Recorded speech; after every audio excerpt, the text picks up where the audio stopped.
અને મહત્વના સમાચાર ગુજરાત કોંગ્રેસમાં નવા જૂનીના એંધાણ સામે આવ્યા છે। સિનિયર નેતાઓની અવગણનાથી આગ લાગી છે। ગુજરાત કોંગ્રેસના દિગ્ગજ નેતાઓની ગુપ્ત બેઠક મળી। નારાજ કોંગી નેતાઓની અર્જુન મોઢવાડિયાના ઘરે બેઠક મળી છે। પક્ષમાં સતત અવગણના અને ઉપેક્ષાથી નારાજ નેતાઓની બેઠક છે। બેઠકમાં બે પૂર્વ પ્રમુખ, બે પૂર્વ સાંસદ પણ હાજર રહ્યા। કોંગ્રેસના 4 ધારાસભ્યો પણ આ બેઠકમાં હાજર છે। तो फरी एकवार गुजरात कांग्रेस में वडकानी परिस्थिति है। गुजरात कांग्रेस माटे आ कोई नवी बात नहीं। दरेक वखते चूंटणी पहला अथवा थोड़ा थोड़ा समय आ बधुं एमनामां थतुं रहेतुं होय छे। पक्ष में सतत अवगणना अने उपेक्षाथी नाराज नेताओ हाजर रह्या छे। बैठक में 2 पूर्व प्रमुख अने पूर्व सांसद तो साथे ज 4 धारासभ्यो पण आ बैठक में हाजर छे। अर्जुन मोढवाडिया एमना घरे आ बैठक मळी छे। एमनी वात ए दिशा पटेल, सिद्धार्थ पटेल और तुषार चौधरी बैठक में हाजर रह्या छे। अने वात ए छे के एमनी जे सीनियर नेताओ छे एमनी अवगणना करवामां आवे छे। एमएलए शैलेष परमार, हिम्मतसिंह पटेल अने सोमा गांडा पण बैठक में हाजर छे। अने एटले देखीती रीते गुजरात कांग्रेस में नवा जूनीना एंधाण छे। आखी जे रीते परिस्थिति सामे आवी रही है एमनुं एवुं कहेवुं छे के सीनियर नेताओनी अवगणना थई रही है सतत। बीजी तरफ सौराष्ट्रनी एक अलग धारासभ्यनी लॉबी सामे आवी रही है गुजरात कांग्रेस में। एटले गुजरात कांग्रेस में जूथवाद ए नवी बात नहीं, पण फरी एकवार हवे एक नवा नवा जूथ बनी रह्या छे। અને આજે તમામ નારાજ કોંગ્રેસી નેતાઓ છે એમની અર્જુન મોઢવાડિયાના ઘરે બેઠક મળી છે। પક્ષમાં સતત અવગણના થઈ રહી છે તેવો તેમનો દાવો છે। ગુજરાત કોંગ્રેસમાં વર્ષોથી જૂથ તો અલગ અલગ હતા જ, હવે નવા નેતાઓ યુવા ચહેરાઓ સામે આવ્યા છે તો હવે યુવા ચહેરાઓમાં પણ પોતાના અલગ અલગ ગ્રુપ્સ બની રહ્યા છે। અને ફરી એકવાર જૂથવાદ સામે આવ્યો। એક સૌરાષ્ટ્રની લોબી આખી અલગ છે। આમાં દિનશા પટેલ, સિદ્ધાર્થ પટેલ, तुषार चौधरी એટલે ગુજરાત કોંગ્રેસના ઘણા સિનિયર નેતાઓ છે। एमएलए शैलेष परमार सहित केटलाय टोटल 4 धारासभ्य आ बैठक में हाजर है। એટલે गुजरात कांग्रेस में ચોક્કસથી કંઈક તો નવું જૂનું દેખાઈ જ રહ્યું છે, થવાનું જ છે। सीनियर नेताओनी अवगणनानी वात कहेवामां आवी रही है। आखी परिस्थिति गुजरातना राजकारणमां जे सामे आवी रही है। एक तरफ कांग्रेसना नेताओ त्यां सुधी दावो ठोकता हता के अमारी पासे 25 धारासभ्यो भारतीय जनता पार्टीना संपर्कमां छे। बीजी तरफ आ स्थिति है।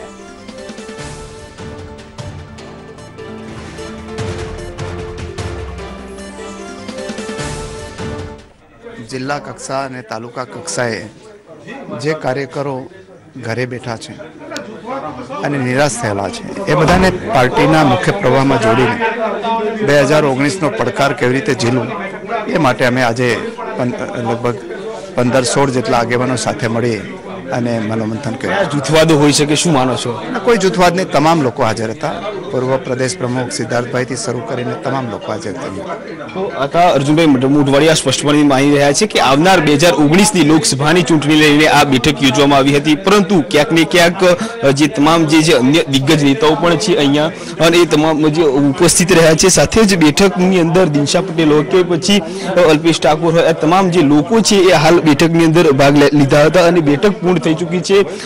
કહી શકાય કે માનવામાં આવી રહ્યું છે કે આ બેઠકની અંદર અમુક દિગ્ગજ નેતાઓ હતા। આપને પણ પૂછવા માંગીશ કે બેઠકની અંદર શું શું ચર્ચા વિચારણા આવનારી લોકસભાની ચૂંટણીના અનુસંધાનમાં જે પરિણામ જસદણનું આવ્યું છે એવું પરિણામ લોકસભાની ચૂંટણીમાં ના આવે માટે ગુજરાતના તમામ કોંગ્રેસના સિનિયર આગેવાનો બધા ભેગા થઈને એની ચર્ચા વિચારણા આજના તારીખમાં કરવામાં આવી છે। અલ્પેશ ઠાકોર પણ અહીંયા છે। અલ્પેશભાઈ, શું બેઠકની અંદર વાતચીત કરવામાં આવી ગુપ્ત જગ્યાએ?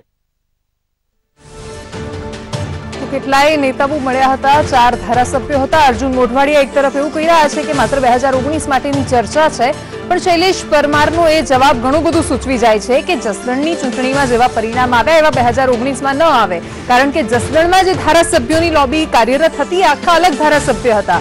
એટલે એ જે અલગ લોબી છે, અલગ લોબી છે, એટલે ધારાસભ્યોનું આ જે જૂથ છે તો અહીંયા જ સ્પષ્ટ દેખાઈ ગયું છે। શૈલેષ પરમારના એક જવાબમાં ઘણું બધું એવું કહી ચૂક્યા છે।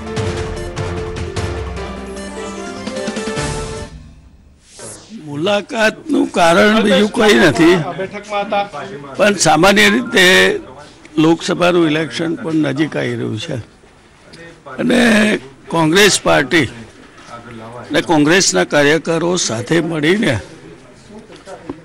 કેવી રીતે સર્વાઈવલ થઈ શકે એની વિચારણા કરીને તો મહત્વપૂર્ણ કહી શકાય અલ્પેશ ઠાકોર, શૈલેષ પરમાર પણ આ બેઠકમાં હતા। એના માટેનો વિચાર વિમર્શ કરીને સંગઠનને વધારે મજબૂત બનાવવું એવા વિચાર સાથે 8-10 સિનિયર કાર્યકર મિત્રો ભેગા થયા હતા।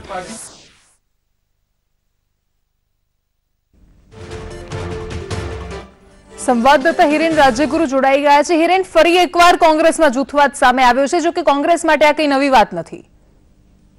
દેવાંશી, કોંગ્રેસ માટે આ નવી વાત નથી અને જે સિનિયરો એકઠા થયા હતા અને સિનિયરો જે હાલની જે નેતાગીરી છે અમિત ચાવડા કે પરેશ ધાનાણી તેનાથી નારાજ છે એ વાત પણ નવી નથી। સૌથી મહત્વની વાત એ છે કે ઘણા સમયથી અમિત ચાવડા અને પરેશ ધાનાણી સામે આ લોકોની નારાજગી છે। જે જૂના નેતાઓ છે જેમની અંદર પૂર્વ પ્રમુખ અર્જુન મોઢવાડિયા હોય, પૂર્વ પ્રમુખ સિદ્ધાર્થ પટેલ હોય કે અન્ય જે સાગર રાયકા સહિતના જે જૂના અને સિનિયર નેતાઓ છે તે નારાજગી તેમની ચાલી રહી છે। આ અંગે તેમણે રાહુલ ગાંધીને પણ રજૂઆત કરી છે, તેમ છતાં હજી કોઈ નિવેડો નથી આવ્યો, જેના પરિણામે હવે આ લોકો એક થયા છે અને આજે જે મીટિંગ મળી હતી તે મીટિંગ ઘણી જ મહત્વની માનવામાં આવે છે, કારણ કે હવે બગાવતી સૂર તે લોકોના સામે આવે તેવી શક્યતા છે અને ટૂંક સમયની અંદર અમિત ચાવડાની સામે ખુલ્લેઆમ કદાચ આ તમામ સિનિયર નેતાઓ મોરચો માંડે તો પણ નવાય નહીં, કારણ કે વારંવારની રજૂઆત અનેક વાર એવું પણ બન્યું છે કે જ્યારે તેઓનો વિસ્તાર હોય અથવા તો એ વિસ્તારની અંદર કોઈ કાર્યક્રમ થતો હોય તો તેની અંદર પણ તેમને ઇન્વોલ્વ કરવામાં નથી આવતા। હમણાં જ જે જસદણની ચૂંટણી ગઈ